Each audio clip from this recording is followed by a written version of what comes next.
Hello ဒီနေ့မှာတော့ Coca-Cola ချက်သားချက်ပြပါဖြစ်ပါတယ်။ပထမဆုံး Coca-Cola ချက်သားချက်လုပ်ဖို့အတွက်ချက်သားတွေကိုရေတိချဆေးပြီးတော့စားအရသာမုန်းစားရင်နေထားမယ်။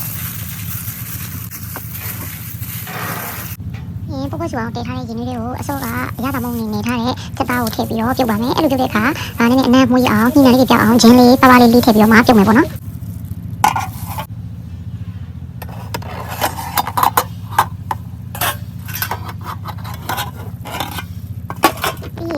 ချက်သားဆက်လာတဲ့အခါအဲ့ဒီချက်သားတွေကိုရေတိချလေးစစ်ပြီးတော့ဆယ်ရပြီပေါ့နော်။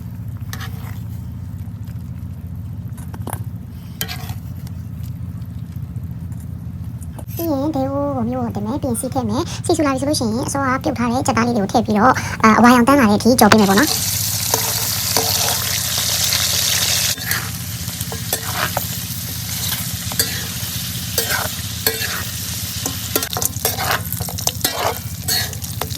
ချက်သားလေးအဝါရောင်တန်းလာပြီဆိုလို့ရှိရင်အရသာအနေနဲ့ခရီးကြီးထည့်မယ်တင်းကြံပြားရေးထည့်မယ်ပေါ့နော်။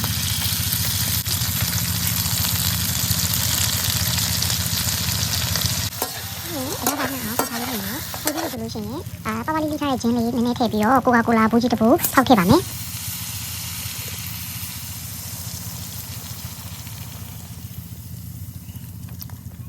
ပြီးရင်အဖုံးလေးအုပ်ပြီးတော့ရေခဏထည့်ထားတဲ့ Coca-Cola ဖြော်ရည်လေးခန်းလို့နေအထိပြုတ်ပါမယ်။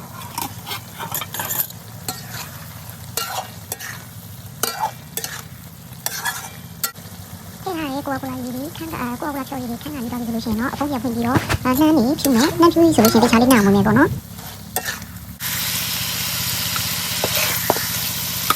အခုဆိုရင်အရင်ကရတာရှိတယ်Coca-Cola ချက်သားချက်လေးရပါပြီအားလုံးပဲ like လုပ်စားကြည့်ကြပါနော်ဗီဒီယိုဆုံးနေကြည့်ပြီးတဲ့အတွက်ကျေးဇူးများတင်ပါတယ်နောက်ဗီဒီယိုတွေမှာပြန်တွေ့မယ်နော်။